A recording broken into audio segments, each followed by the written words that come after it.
Hey there. It is Friday, July 28th. Yeah. Wow.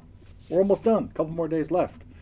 For some reason, that song just ran through my head this morning, and I thought, you know what? I haven't played it in a long time, but I'm gonna give it a stab at the beginning of the news. That's an instrumental I wrote. Well, it's obviously an instrumental, except there are lyrics to it. And someday, I would have. Oh, that's why it's on my mind. I had a bunch of stuff on random play here a little while ago. It was a couple weeks ago now, and that song came on, and I thought, oh, that's pretty cool. I remember that tune, and then there were vocals, and other instruments. There were words, and I think I was even singing it, and my wife said, "Who is that?" I said, "I think that's me." Anyway, it's a tune called Idylwild. I'll tell you more. I'll try to follow up on that story. I got too much else I got to talk about today, but I originally wrote it as an instrumental, and then somebody else put lyrics to it. I'll tell you more about that somebody later.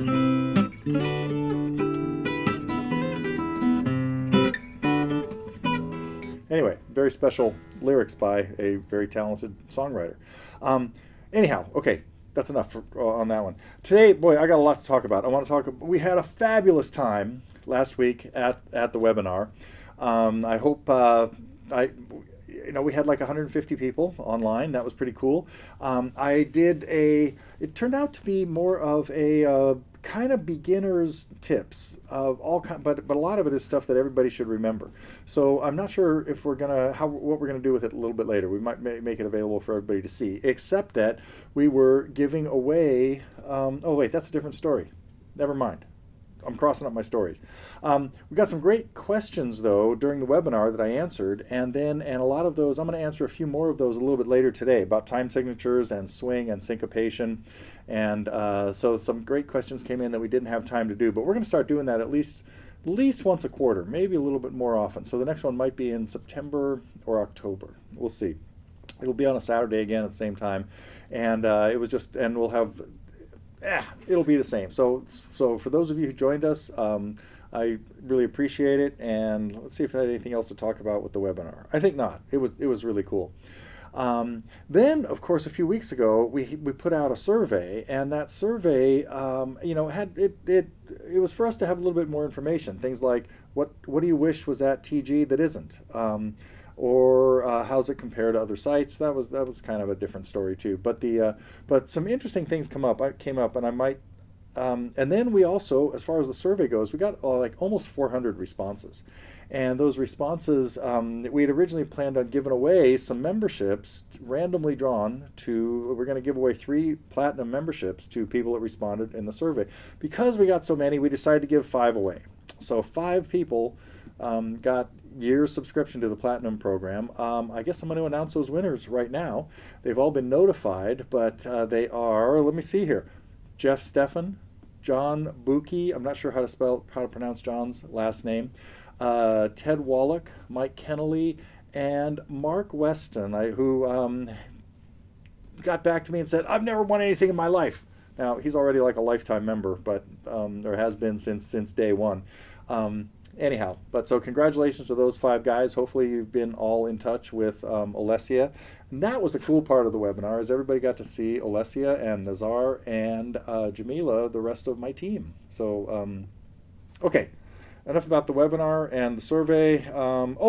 But I guess I'm going to answer, photobombed by the cat once again, who's been hanging out in the window over my head. See you, Panzu. Let's see, I'm going to answer a few questions that came up on the survey first, I guess. So here's some things that people suggested, and a lot of these are really good things, and some of them kind of confused me. People wanted more close-ups. If the last few videos, the last couple of years, I've been doing more of it, kind of close-up rather than full face. So that's been happening. More slack key people asked for. More spirit. This was great because I've toyed with stuff like, I don't know what key this is in.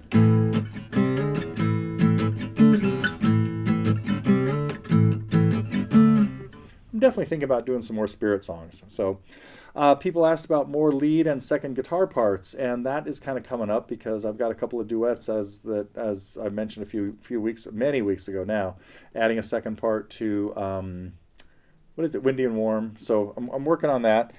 People asked about more bluegrass stuff. Well, I let you know last week that one of the tunes I'm working on opens up with a bluegrass tune. So when I get that one finished, that's of course Go and Say Goodbye. We'll have something that's kind of like a bluegrass tune. What else? Somebody said it was they were having a little trouble figuring out how to buy single songs. I'm not sure where that kind of came from because I think it's pretty easy if you're just if you're not a monthly subscriber and you want to buy single songs, it's usually there's a button there that says buy this lesson when you're looking at the lesson. So improvising. People asked a little bit more about improvising, and we actually have a course kind of under construction right now. So we're going to look at jazz and rock improvising. I can't tell you too much about that yet because it's still in the planning stages, not in the shooting stages yet. What's the word I'm thinking about? Anyway, board up there with all the layouts on there. People asking about more time to practice. I can't do much about that, but who knows? People asked about webinars. Definitely going to be doing more. And downloading videos. That is not going to happen. I know at other sites you can probably do it, but the way ours has been laid out and designed, you got to be online to watch them. It's just we can't really change that now. So I guess I'm going to address this one too because requests came in because every couple of years I go over this, and this was the request for chords over words on charts. Am I going to address it? My answer is no. I'm going to address it. My real take on that is you need to understand the chord progression. First of all, when that happens, it's usually not right. You can't always guarantee that you've got the chord like right over the right syllable, or sometimes you've got a syllable in a song that has 2 chord changes over it. So it really is not that useful in my head. But I really want people to understand chord progressions and get those memorized before you worry about trying to apply the lyrics to them. So I think you got to learn those 2 things separately, and once you have the chord progression down, you should be able to you can listen to the original and hear where the words go, I hope. But somebody else asked about it making easier to request songs. We have a forum, and it used to have a busking channel where you could upload. The uploader is working. We got to get the busking uploader working again. That would be really good. It was just a way for people to share songs, not necessarily upload them for review, but just to share tunes that they like and let other people listen to them. So I'll get that back up there. But we have the request or recommend a lesson part of the forum. And I think over the last few months there have been a few requests, and I've gotten to them like pretty quickly. You can go back, fact check me on that. Lifetime membership. I don't think we can go there, but what we can do is offer longer, you know, pay for a couple of years and get maybe a year free or something like that. So that might be coming up. And somebody else asked me to recognize the cigar box movement. Okay, it's recognized. Okay, that's it, I think, for some of the things. These were in the question that there was anything you wish that was part of TG that isn't currently. So there is that. Let's see, we had some new stuff this week. Nesh put together, I don't know.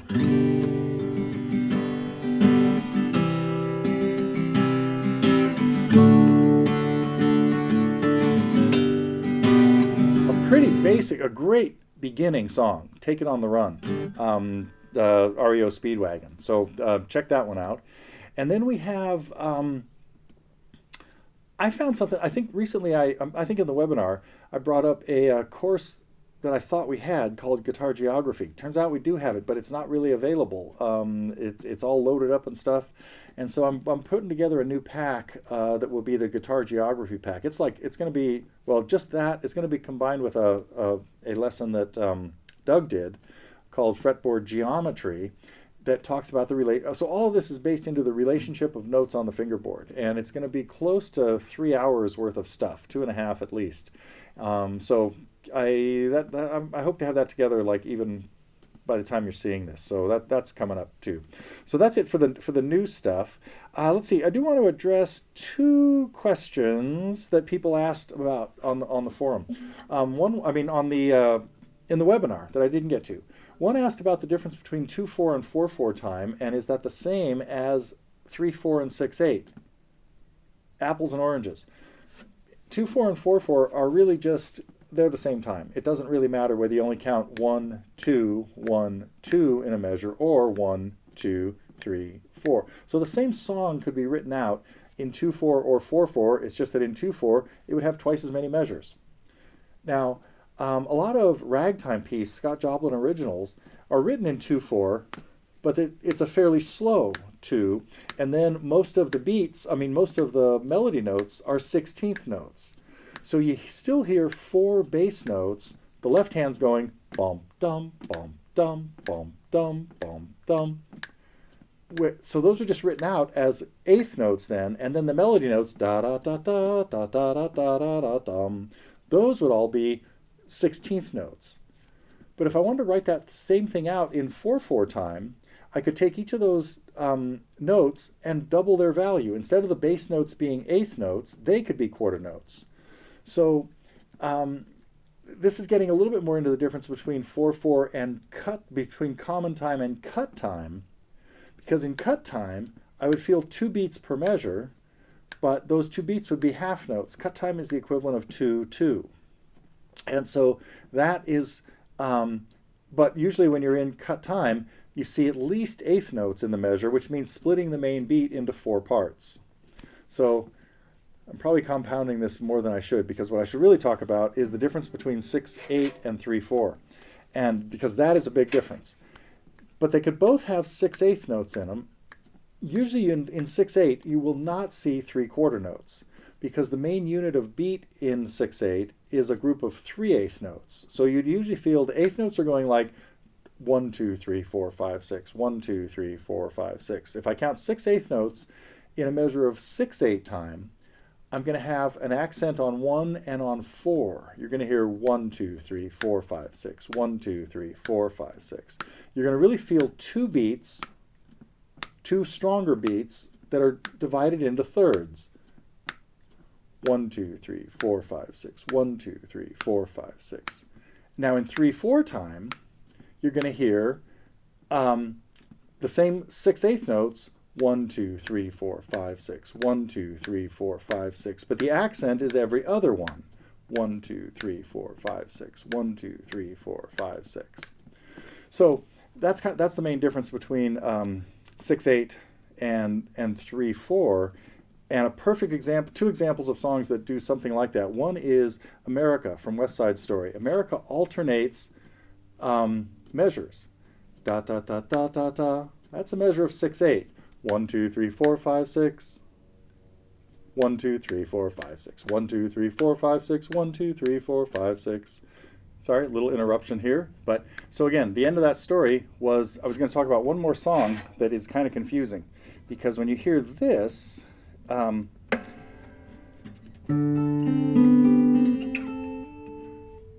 think about that.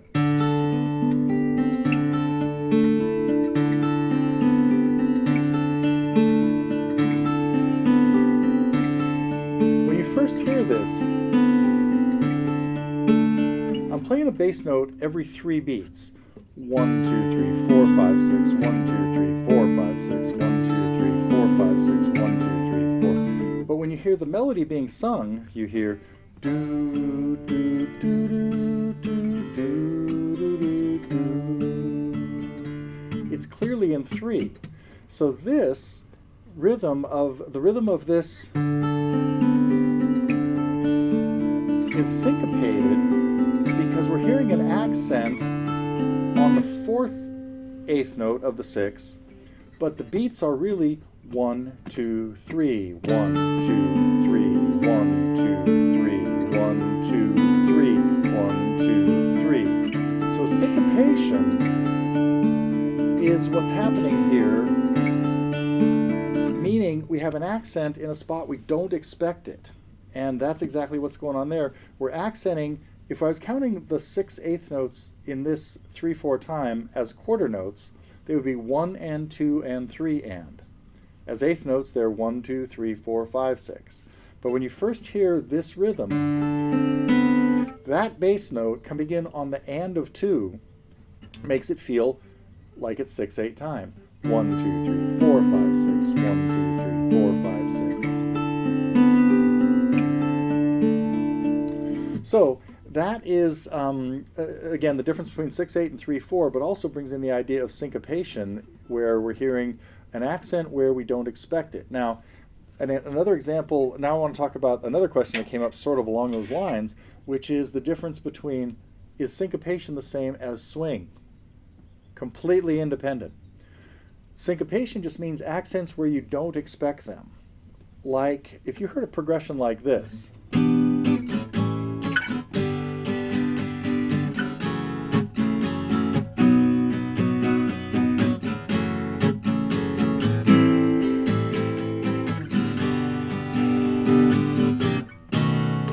what happened was some of those changes, only two I guess in there, came in on the and of 4.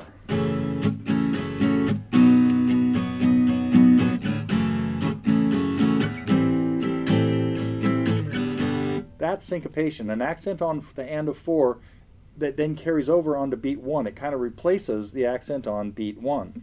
And so again, syncopation is a misplaced accent or relocated accent is a much better way of thinking about that. And that's what we heard in there. Swing is when instead of the eighth notes being equal like they were in the progression I was just running through there, they limp. The ands are late. The beats are not split into 2 equal parts. They're split into 2 not equal parts, where the first part is worth 2/3 of the beat and the second part is worth 1/3 of the beat. So when you hear swing, you're really hearing da da da da da da da da da da da da da da 1 2 3 1 2 3 1 2 3 1 2 3, splitting the beat into thirds, but letting the eighth note, it's not an eighth note anymore, it's really 2/3 of a quarter note, and letting that get 2/3 of the beat and the other one getting 1/3. Now, if I played that same progression with swing, we'd have this.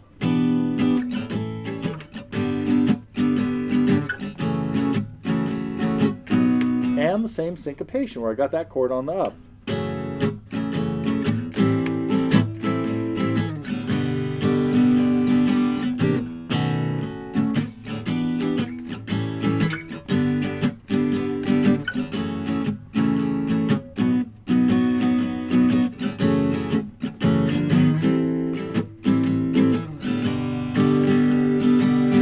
Recognize the song, by the way, yet?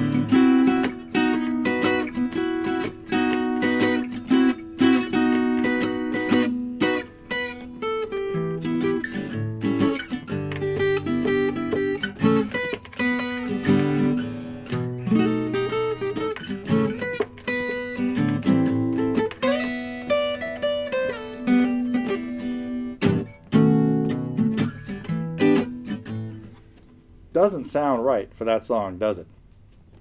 We need this, right?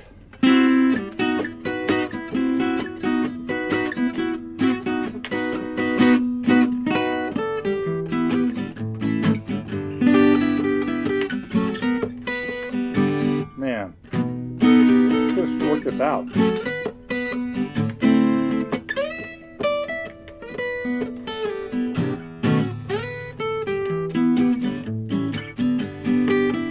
Anyway, this is of course Undone by the Guess Who. Sounds terrible in swing time, right? Last example of something. Now, so swing is not necessarily an improvement. What do you think of this?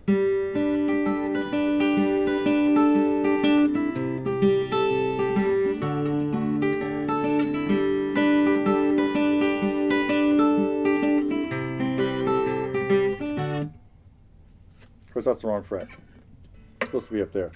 And it's supposed to be straight, right?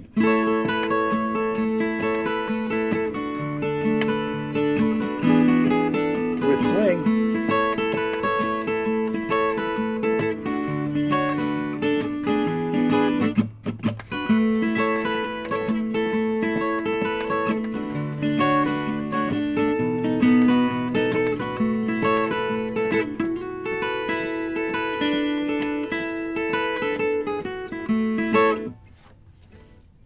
doesn't quite cut it, does it?